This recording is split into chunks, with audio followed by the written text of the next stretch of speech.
don't think of it as a monetary gain. Think of it as this is a lot of fun when you're doing it. If you want to look for like a video, the Twitch search engine is not good for that. So I made a YouTube channel. I wake up and it's all I feel like doing. I just want to tackle it. I want to lower the times. I don't know when I'm going to be satisfied to the point I'll move on. I've never, ever thought that far ahead. Hello, everybody, and welcome to the Becoming a Streamer podcast by Pipeline. I'm your host and co-founder of Pipeline, Snoopy. In this podcast, we dive into your favorite streamer's journey and learn a little bit about how they got to where they are. Today, I'm joined by Anthony Calabrese. And when we talk about finding a niche, Anthony is someone who has done an incredible job of that. He is a legend in the speedrunning community. And when we talk about creator burnout and sticking to a game, Anthony has stuck to The Last of Us for a long, long time. You'll find out more about this in the podcast. And if you enjoy this episode, please share it with a friend. Let them know about the pod. It is a great resource if you're a new or aspiring content creator. Without further ado, let's dive in and hear from Anthony, a full-time creator on Twitch. Anthony, welcome to the Becoming a Streamer podcast. I'm so excited to have you on. You're the first speedrunner that we have ever had on the podcast, so that is really exciting. I want to talk a little bit about that. Thank you for joining us today. Thank you so much for having me on. This is exciting. This is also the first podcast I've ever been a part of. Sweet. I'm glad we get to have your cherry on that one and get into things. That's absolutely awesome. So one of the things that we love to do at the very beginning of the podcast is give a sense of where you're at today. So for those that are not familiar with you and are listening, what platform are you on? What kind of content? I mentioned speedrunning, but what kind of content are you streaming? And is this your full-time gig? Yes, I do Twitch full-time. YouTube is a bit secondary, but I'm on Twitch primarily. And I speedrun the video game The Last of Us. I've been doing that for about, October 5th will be 7 years exactly that I've been doing this. And yeah, it's a full-time job. And yeah, any records that I get are usually uploaded to my YouTube. I don't typically create things just for YouTube. It's typically more stream highlights. But yeah. Are you going live? How often are you going live every week? I like to do at least 5 days a week. Sometimes it's less because, burnout is definitely a very real thing with speedrunning specifically. But yeah, at least 5 days a week. Cool. Awesome. So you didn't start with the vision of becoming a speedrunner in The Last of Us. I'm sure that like 10 years ago, you were not like, Last of Us wasn't even out then, so I'm sure you weren't like, this is what we're doing. I'd love to wind the clock just a little bit and go, like, where did you grow up? Like, what inspired you even to think about content creation? Well, I was always a gamer. Always, I first console I had was the original boxy gray Game Boy, and just playing that on the school bus and even at like social gatherings, and just my parents are just like, he's got to play this less. That's all he does. And I just never really stopped. It became an NES and then an N64 and GameCube and PlayStation 2. And I, as I approached like the end of high school, beginning of college, I started gaming a little bit less. But as for like,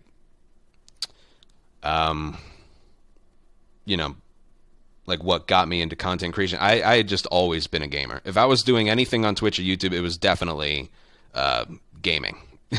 So you were watching content. This is back in the school days. You were gaming a little bit less. Did you start to watch content more, or it was just like gaming kind of took a backseat for you at that time? I did.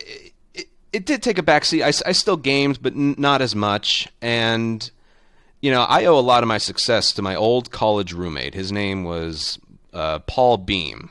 He's a meteorologist. I don't know where exactly. I need to ask him. But he's a much bigger gamer than I am, probably ever was.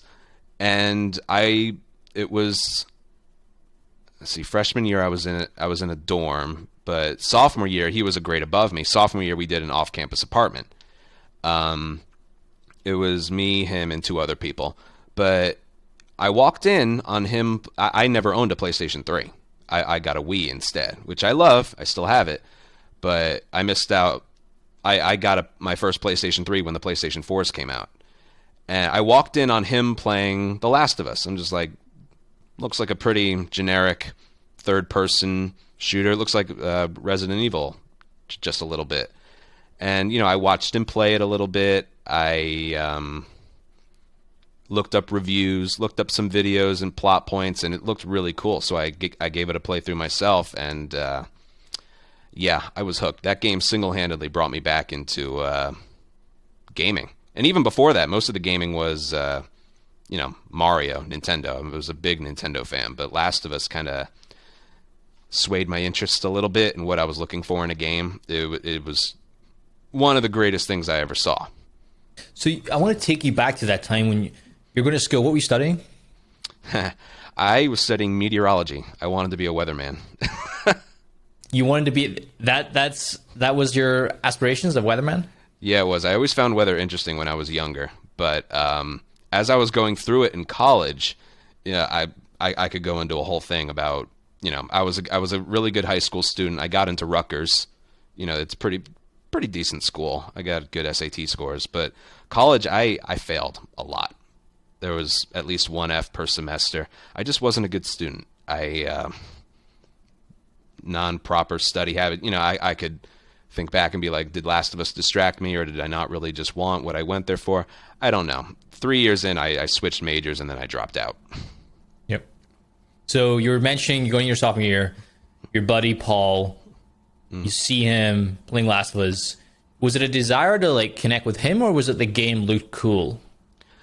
The game looked cool. We had connected through, through just making each other laugh and memes and all that stuff, because that was the first time I ever met him. But no, the game just looked cool. It just, when I played it for myself, I had never experienced anything quite like it. This was back in, gaming's evolved over the last, the game's 8 years old now, over the last 8 years. But at the time, that game was groundbreaking for its time. So you're getting sucked in to Last of Us. Mm-hmm. I'm sure it wasn't like overnight. You weren't obsessed with Last of Us right away, or were you? Yeah, it wasn't overnight. I just kept playing it over and over. The story sucked me in. The gameplay was good, but it was more the story. And then what it ended up being was, let me try and find gameplay strategies that will work every time and are consistent, so I can get to the cutscenes faster. That's what it started out as. And then, once I found things that worked, let's add a little bit of speed to it. And then it, I do a little research. It turns out there's already a very solidified hobby, which is speedrunning. So you weren't aware of this at all at the time? Not even other communities, because there's a massive speedrunning community in many games. You weren't really aware of this concept. You were just excited about playing through Last of Us faster and faster and faster. Yeah, I discovered what speedrunning was after I had been trying to play Last of Us faster on consecutive playthroughs. So I think this is important, because when you think about the content creation journey, there's different elements, right? People might want to watch you because you are the best. People might want to watch you because you're the funniest. People might want to watch you because you put on a show or whatever it is. And I think this beginning point is so pivotal for you, because it's been the last 7 years for you. You were getting obsessed. You came into the speedrunning community. And was it now the competition? Because before that, you were kind of competing with yourself, I'm guessing. And now there was a community to be a part of? Yeah, now there's an entire community full of competition. I'm no longer there are other people who have more records than I do. There's 7 categories in part 1. I have 3 of them at the moment. Do I? Okay, I actually have 4. But, there's now more than one other person who's trying for my times and doing just really, really good work. But when I started, the site you go to submit runs and have it be official is speedrun.com. When I started speedrunning, that website didn't exist yet. So, yeah, back then there was one other runner. His name was Holy Diverge. He was speedrunning that game like very shortly after the game came out, and he had an original set of strategies that were pretty good. So I copied and put some twists on my own. I eventually beat his time, but he wasn't active anymore. So it was really just me doing it. And then I remember another speedrunner came along named Matt, who is a very, very prominent glitch finder in a lot of games today and is also a Twitch partner. And then, some other people came along here and there. But when I started, it was really just me regularly running the game. Is that when when you started finding those guys, is that when the obsessiveness started? Like, you needed to be better? It was never really about, it was more about maximizing like the potential of what I thought was possible with myself more than trying to compete with others. Like right now it's competing against others, but when it was just getting started, it's like I want to see how low I can take the time. That was really, it was more personal competition than it was like I want to be better than insert other speedrunner here. So what I'm gathering at this point is you're getting more into this. You're realizing there's a depth to speedrunning. So it could be applied to The Last of Us. You're getting super into it. What is going on around you? You mentioned like school wasn't going that great at that point in time. What about family around you? Like, was it noticeable that you were becoming obsessed with The Last of Us? I think it was. It was. Well, let me think. It was, because this was all a very long time ago. I was a freshman in college in 2012, so it was literally 9 years ago. Yeah, I don't know if it was Last of Us that made me not do well in school. Rutgers was a very, very bad choice for me personally because it was, there's like 50,000 people that go to that school. It's very hard to stand out as an individual. And I got used to the high school environment of learning where there's a classroom of 20, maybe 30 students. There, all they had were lecture halls where you're sharing a room with a professor and 400 other students. It was very, very hard for me to focus. And by the time I was like a junior, a senior, the upperclassmen had all graduated. I was kind of left by myself. I was more friends with the upperclassmen than I was people my own grade. And, I was so burned out on everything. I was putting time and effort into this, and I just wasn't getting anything back. There was also some things wrong with school. Here's one example. I was taking Calculus 1, which I was pretty good at. I took it in high school, did very well. And we're all grouped, the meteorology freshmen are all grouped in the same dorm, and we pretty much all had the same classes. In the fall, we were all doing pretty good, but the final was like 50 or 60% of our entire grade. We all failed it. The material was just way up there. I don't know why they did that. It just was. We all failed it. It wasn't just me. And then we take it, and then we have to take it again in the spring. We're all in the same class again. And the second exam, the class average was a 36.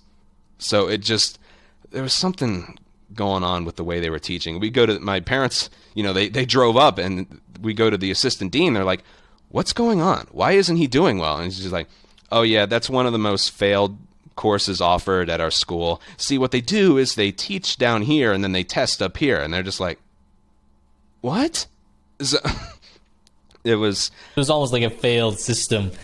Yeah. So how did you take that from into content? Like, how did the jump go from competing at Last of Us to going into content creation? Yeah, well, again, I was kind of like traumatized by school a little bit after that. I just didn't want to be in school anymore. Even today, I never, ever, ever, ever want to be in a classroom for anything ever again. It was just a very, very dark and negative time in my life. And once I discovered what Twitch was, it was around like the second half of my sophomore year, when I was playing Last of Us a lot, I discovered what Twitch was, again, through my roommate, Paul. I didn't find it on my own. He told me what it was. And so I started, looking at the site, finding, and I even looked up other speedrunners. I think I found the marathon Games Done Quick.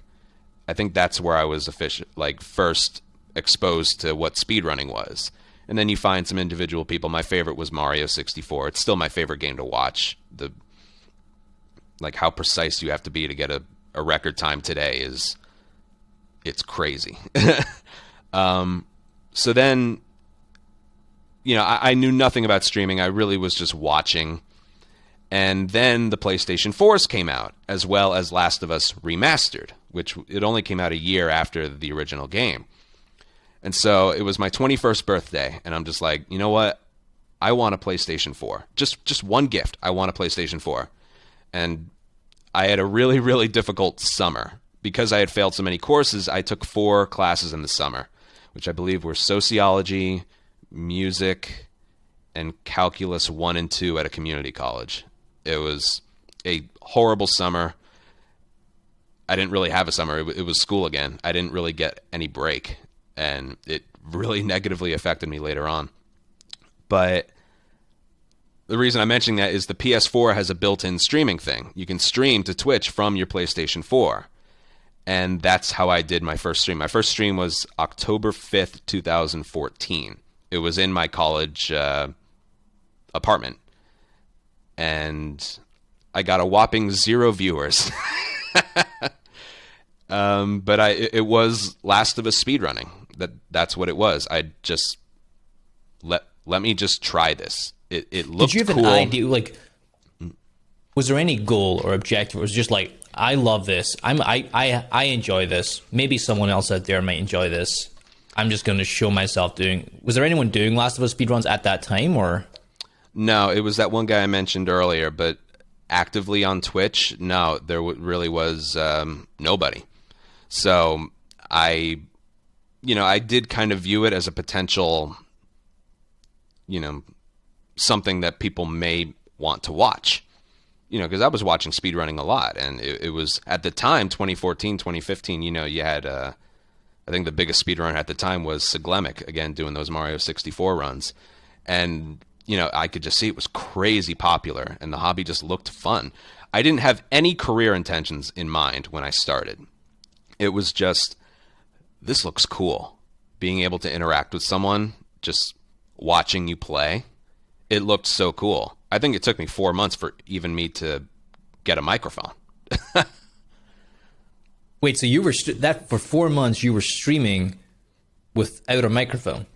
Yeah, I had a laptop next to me. If anyone typed something, I would just type back. You're kidding me. Yeah. Yep. This I think this is a great point. This is idea that you didn't have anything. Like, you literally had none of the gear that you have today. No, oh my God. Everything right here, there's probably like $8,000 worth of equipment right here. But you had your PlayStation and a laptop. And a TV. That was it. And a TV. And, yep. Okay, so so that 4 months, like, how much were you streaming in that first 4 months? Honestly, probably like once or twice every 2 weeks. So not even a lot. No. But the times I did, it's funny looking back now, the times I did, I streamed all day. I was doing like 2 or 3 full runs. And it's hard to remember, but I was doing something like, maybe it was more like 1 run, or maybe 1 or 2 days a week. But over time, I started streaming less a little bit, actually. So you're getting 0 viewers, I'm guessing. Like, there's no audio, nothing. Like, you're. Yeah. Did you accept that you didn't really deserve any viewers at that point in time, or were you? Why am I not getting any viewers? No, I never questioned it. Because you had people who would, even back in 2014, late 2014, you had people who, were doing it for a living, even though it was so early on in Twitch's life. Back then it was Justin TV. I think it was Twitch in 2011. You had some people who were doing it full time, but the site wasn't nearly like as known as it is today. But I was never angry, like, why aren't more people watching? I wasn't as like number obsessed like when I was just getting started. Really, it was purely from an enjoyment perspective. This looks fun. And it's something like I would suggest to people who are just starting out. Don't think of it as like a monetary gain.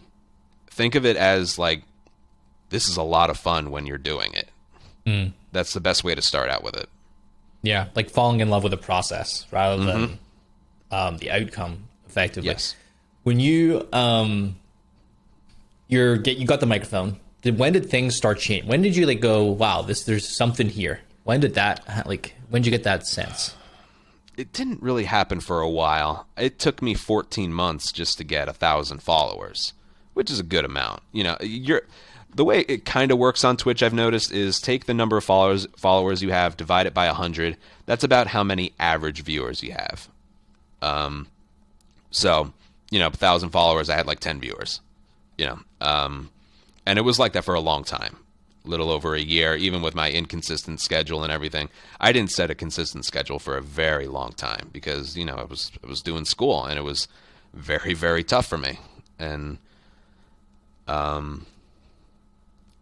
even maybe a year and a half in, I still didn't think of it as like a potential.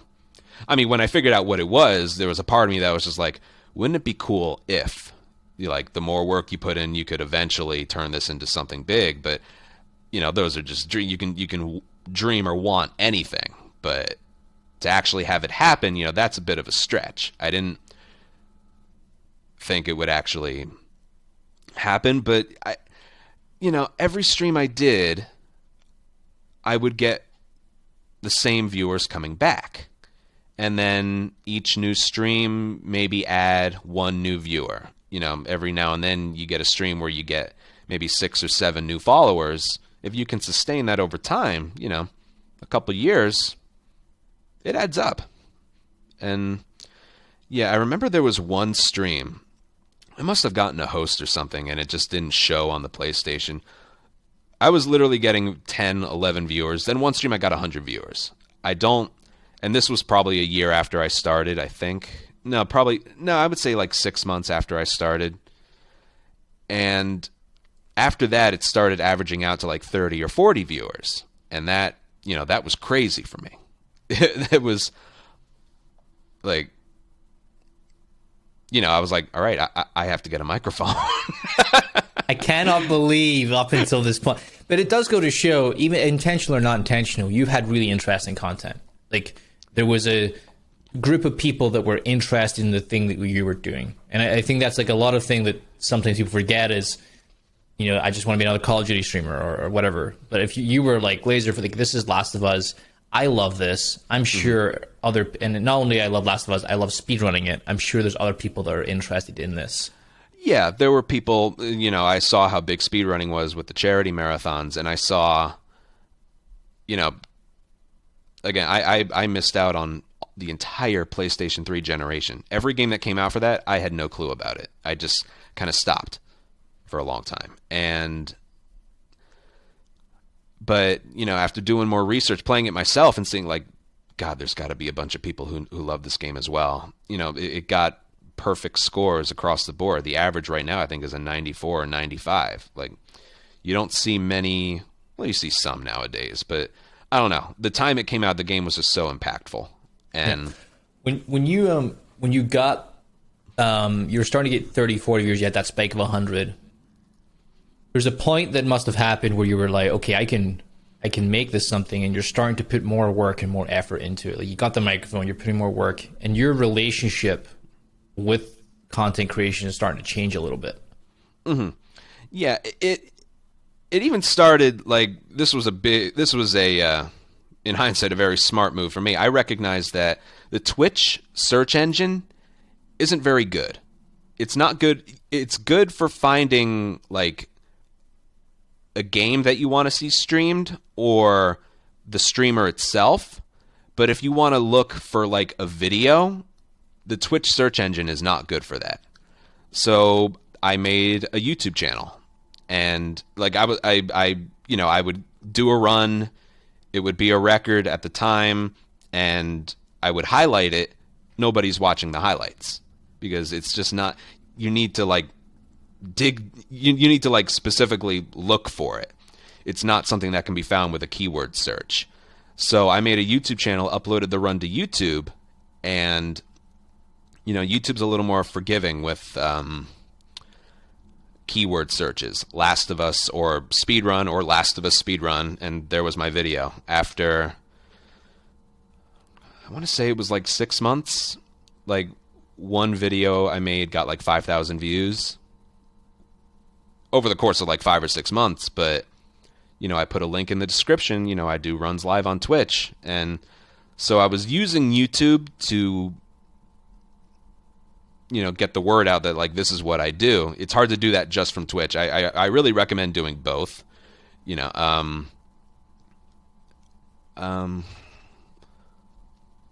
else is it? Yeah, it was about 5,000 views in 6 months for one of my videos. And then people just came from there.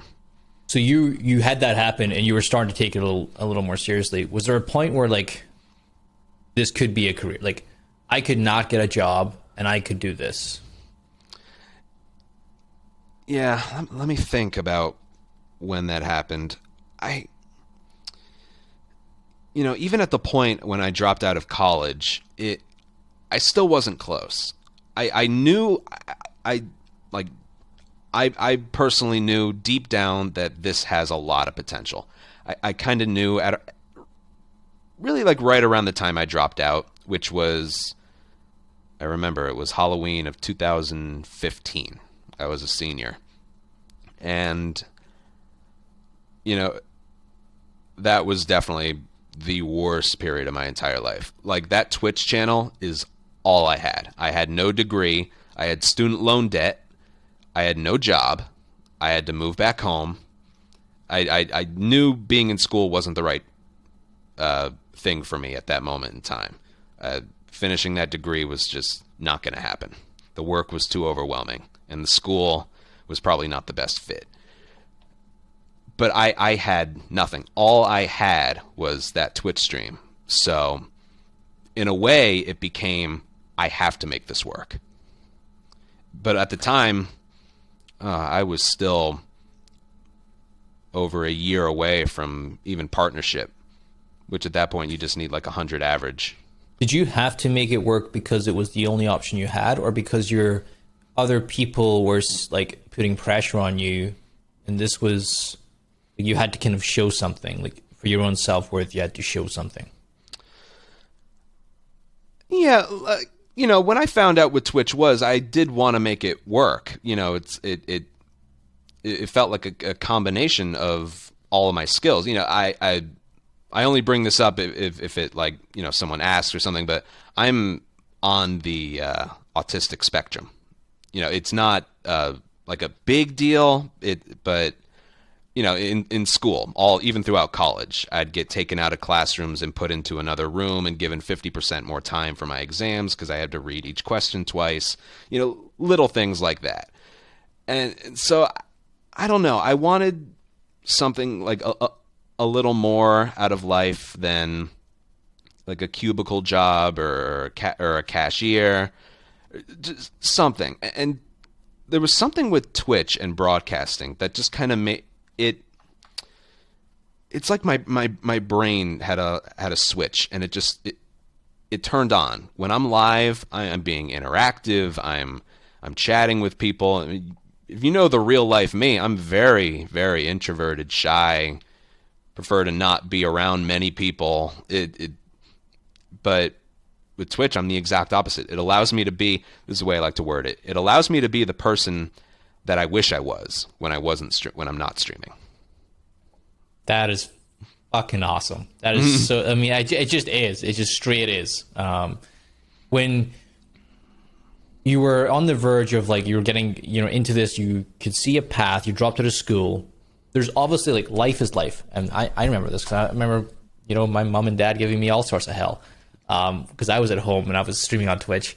What was the kind of pressure from them to say, you're going to get a job, right? Like, you're going to go. Yeah.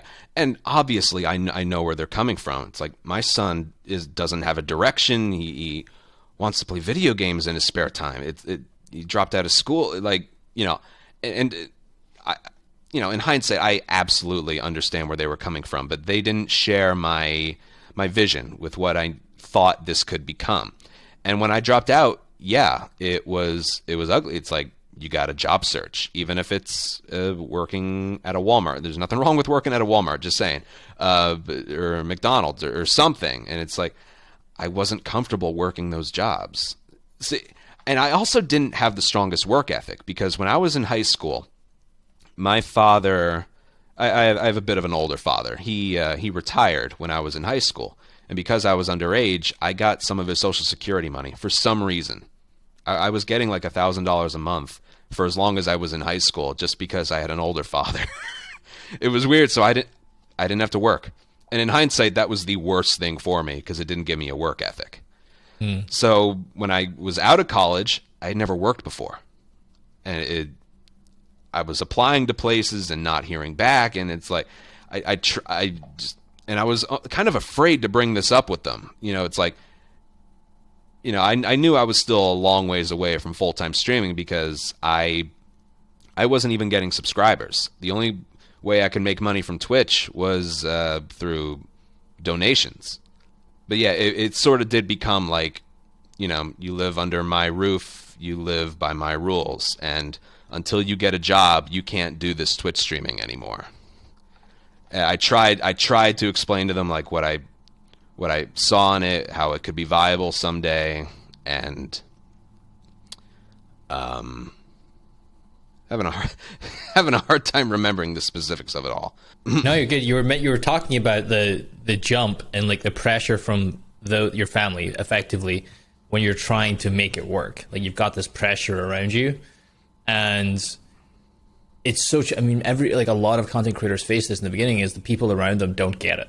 Like, they don't have the belief, the conviction that you have, because you get it. You're doing it every day. You feel it. You know what you're building and where you're going, but no one else around you gets it. Yeah. And how did you get through that phase? And I had so much support from the people who were watching my streams daily. You see the same names in the chat.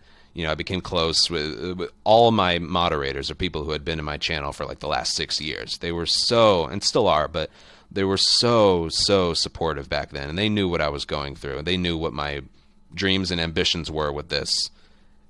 You know, one, because it was really the only option I felt I had, but two, it's like I wanted to do this. You know, once I found what it was, like, I got to find a way to make this work.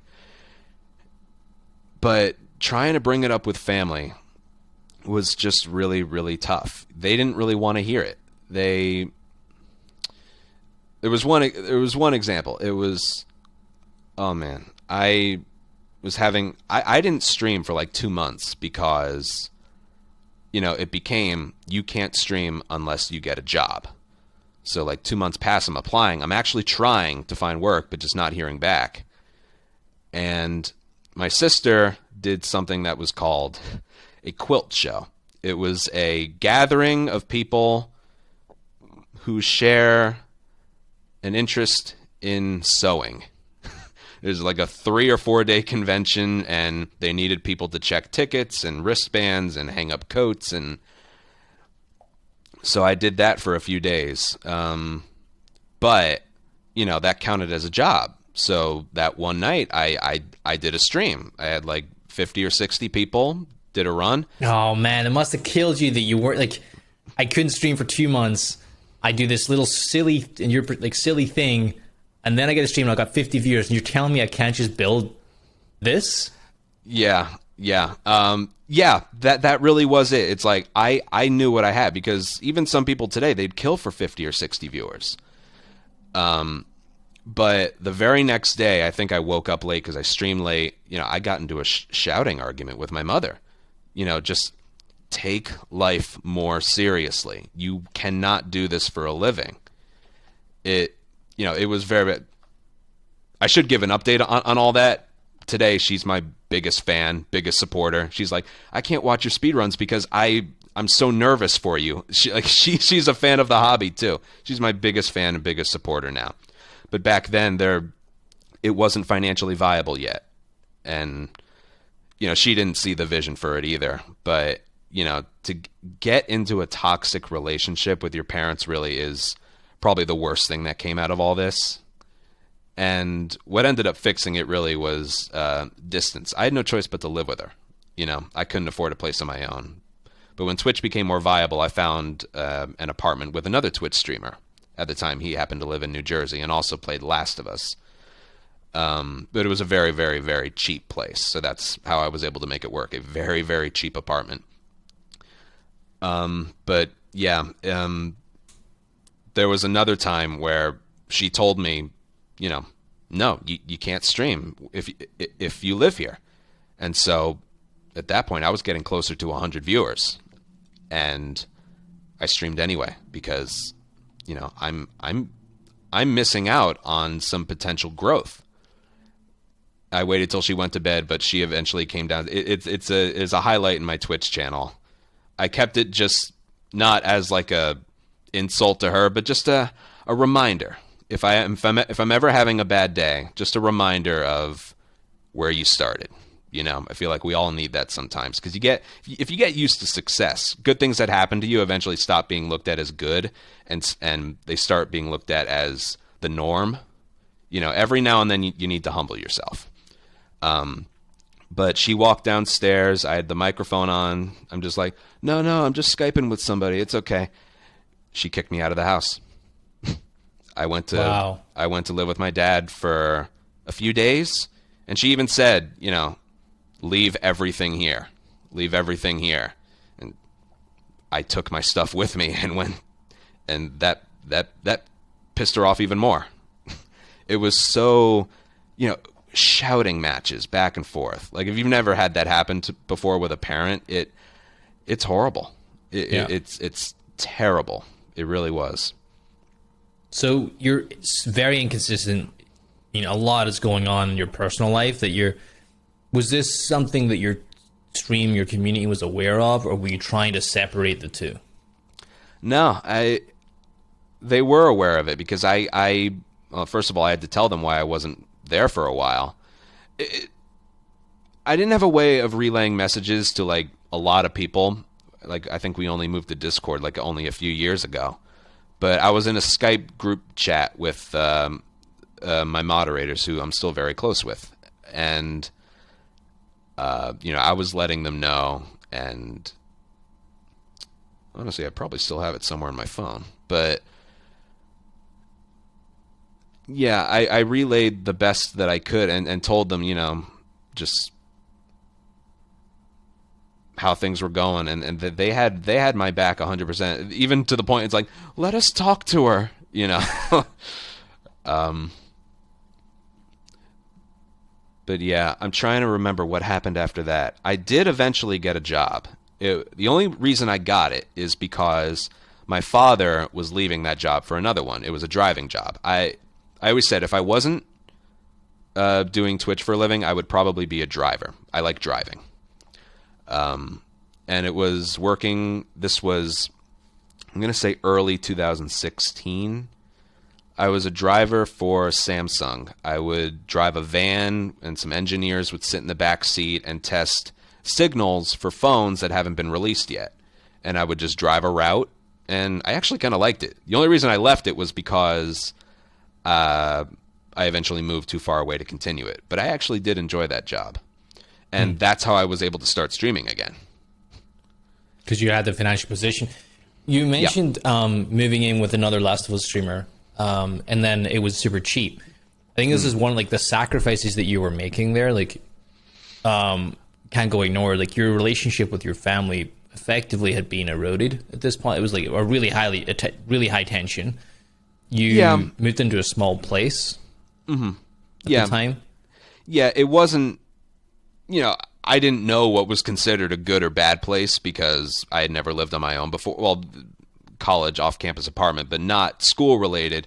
It was the first place I ever lived away from home. And, you know, it wasn't that great of a place. We could have made it look good, but both of us didn't really care for some reason. I remember a lot of it. I was on the road with guys for 5 years playing League of Legends, and we had some crazy places and situations that we ended up living in. I want to think, so you now had a path to sustainability, it sounds like. Yeah. It was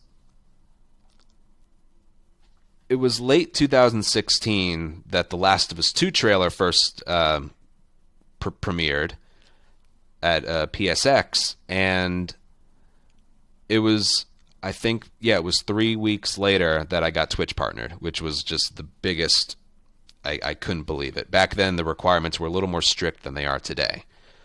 And they didn't even have the affiliation program. So the only way you could get subscribers, and which even to this day is still like the most consistent income you can get from the site, you can only get it if you were partnered at the time. Yep. So that was a huge deal. I got 100 subscribers within like the first 4 days of like when I announced it, and $2.50 each. That was reliable and was just a huge deal to me. That it wasn't just donations, because those were just here and there.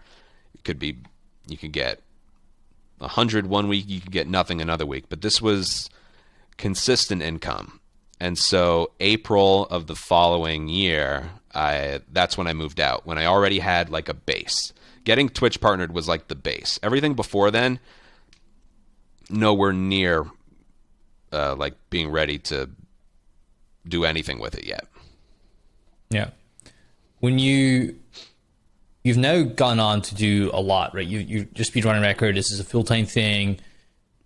Everyone has ups and downs, like you depending on the, seasonality and things like that, and kind of hype around the game, and maybe there's some bigger creators that are coming in and things like that. But what is one thing throughout the last 7-8 years that if you could have went and told yourself much earlier on in the journey, what would you have told yourself?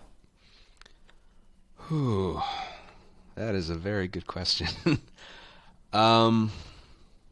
Really just to, believe in what you're doing. Like, I knew that I think my channel today has grown bigger than I ever thought it could. So I've kind of exceeded expectations, but I still believed it could have become something even way back then. So I would just say, you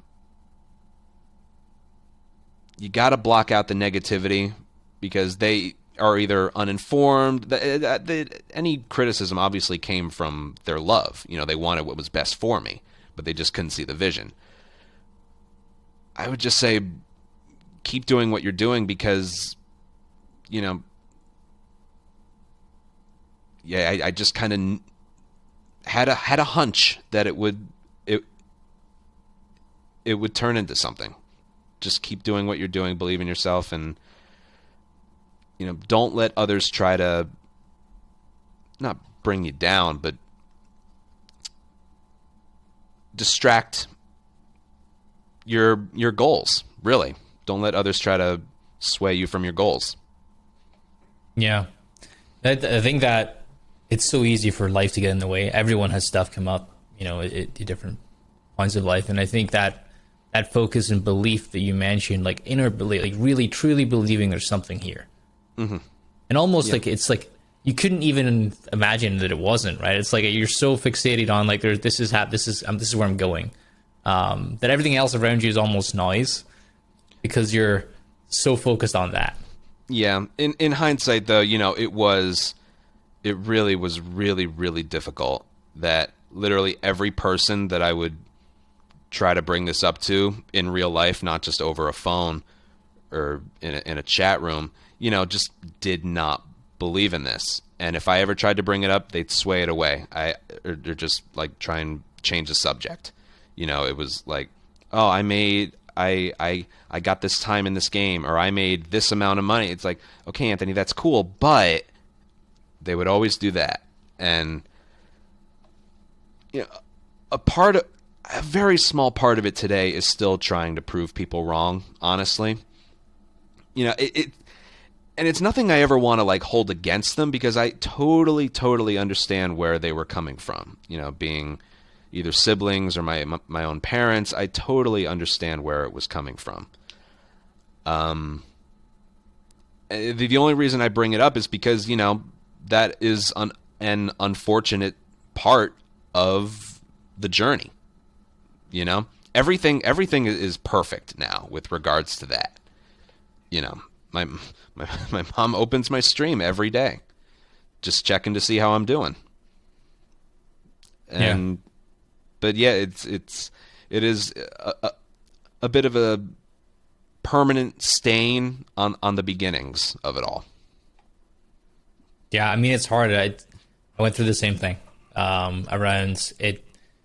I was obsessed with League of Legends, and my mom and dad did not get it at all. And there was a lot of tension there, and a lot of very challenging things came up. Parents thinking of divorce, and I was the center of it, and because I was so hooked on League of Legends. Fast forward now, extremely proud of me, and my mom was watching all of the streams. But there was definitely sacrifice and challenge there. And I think just hearing your story for everyone who's listening is just a reminder that there will be some element of sacrifice that is required for this journey.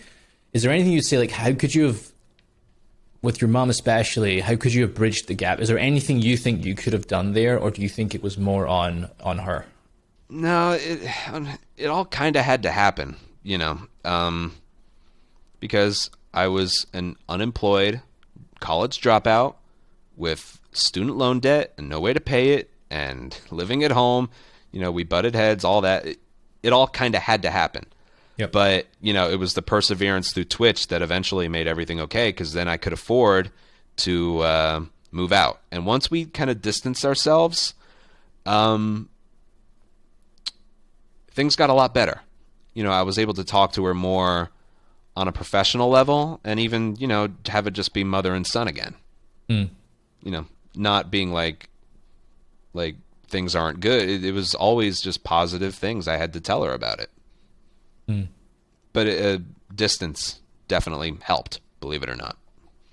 It's interesting. Go ahead. I'm sorry. Even, the place I moved into, I had to move out because there was a problem with my neighbor. He had a big red diesel truck, and he would start it right below my window every morning at like 6 a.m. The smell and the noise. I wake up at like noon every day. So I had to move out because we called the cops. We did everything. He wasn't going to stop. So I didn't find a place. So I had to move back home for about 3 months. And we didn't butt heads, but it was getting to the point we were getting close, because I had to clutter her place. She was I love the fact she opened her home up to me at all. But, we were getting close. We were butting heads just a little bit. Not to the point where it was way before, but if something happens, we absolutely cannot live together. She would tell you, we absolutely cannot anymore. Yeah, that's awesome. Well, Anthony, I really appreciate you sharing your story. There's obviously, you're still streaming full-time on Twitch. Yes. 5 days a week. You've got a YouTube as well. We'll put it in the show notes, but where can people and when can they find you? Twitch and YouTube, the name's Anthony Calabrese. And yeah, I'm still speedrunning Last of Us. And that was another point I wanted to get with regards to like speedrunning professionally. It's an unfortunate side of just the content creation business. Some people will only follow you. It's no fault of the viewer. It's just the way the business is. A lot of people will follow you for only one thing of content. It's something you kind of have to learn to accept. It doesn't have to be that way. If you grow beyond a certain point, it's still financially viable to play whatever you want. But I'm still at the point now where if I play anything else, I don't think I could maintain full-time status. But there's also the other side where it's like, this is what I want to do. So it's good. It's I don't know. I wake up and it's all I feel like doing. I just want to tackle it. I want to lower the times. I don't know when I'm going to be satisfied to the point I'll move on. I've never ever thought that far ahead. But people are still enjoying it for whatever reason. I'm still enjoying it.